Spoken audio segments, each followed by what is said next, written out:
Hello students, তোমরা জানো যে সিপি আর সিভির মধ্যে একটা সম্পর্ক আছে। আদর্শ গ্যাসের ক্ষেত্রে CP bar minus CV bar equals to R হয়, অর্থাৎ অনমোল। আদর্শ গ্যাসের ক্ষেত্রে আমরা বলতে পারি CP minus CV equals to R, অর্থাৎ সিপি গ্রেটার দেন কিন্তু সিভি হচ্ছে আদর্শ গ্যাসের ক্ষেত্রে। এবার আমরা সিপি আর সিভির একটা ইন জেনারেল সম্পর্ক বলতে পারি।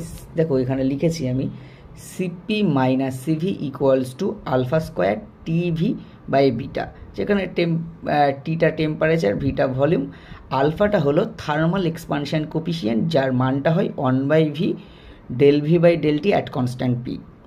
অর্থাৎ আলফার মানটা প্লাস মাইনাস যা খুশি হতে পারে, কিন্তু আলফা স্কোয়ার অলওয়েজ কিন্তু গ্রেটার দ্যান 0 হবে। আর বিটা যেখানে minus 1/v del V by del P at constant T, যার মানটা অলওয়েজ 0 অপেক্ষা বড় হবে। ঠিক আছে, যে কোনো স্টেবল থার্মোডাইনামিক সিস্টেম হলে এর মানটা অলওয়েজ গ্রেটার দ্যান 0 হবে।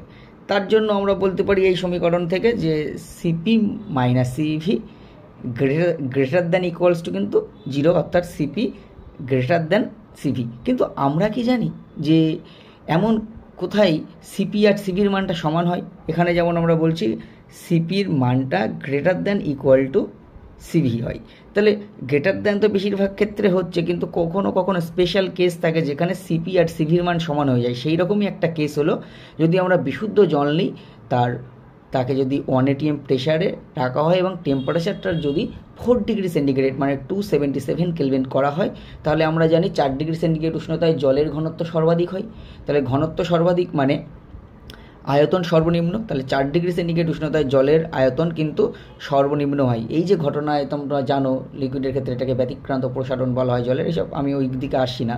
কিন্তু ওই 4 ডিগ্রি সেন্টিগ্রেড উষ্ণতায় 4 ডিগ্রি সেন্টিগ্রেড উষ্ণতায় বিশুদ্ধ জলের আয়তনটা সর্বনিম্ন, তাহলে আমরা বলতে পারি ডেল, যেহেতু মিনিমাম পয়েন্ট, তাহলে slope del V by del T at constant P, এটা কী হয়ে যাবে?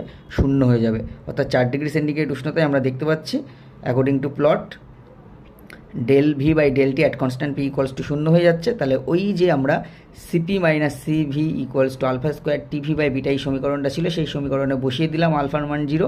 তাহলে আলফার মান 0 বসালে CP minus CV equals to 0 হয়ে যাচ্ছে। তাহলে এখান থেকে স্পষ্টতই আমরা বলতে পারি সিপি ইকুয়ালস টু সিভি।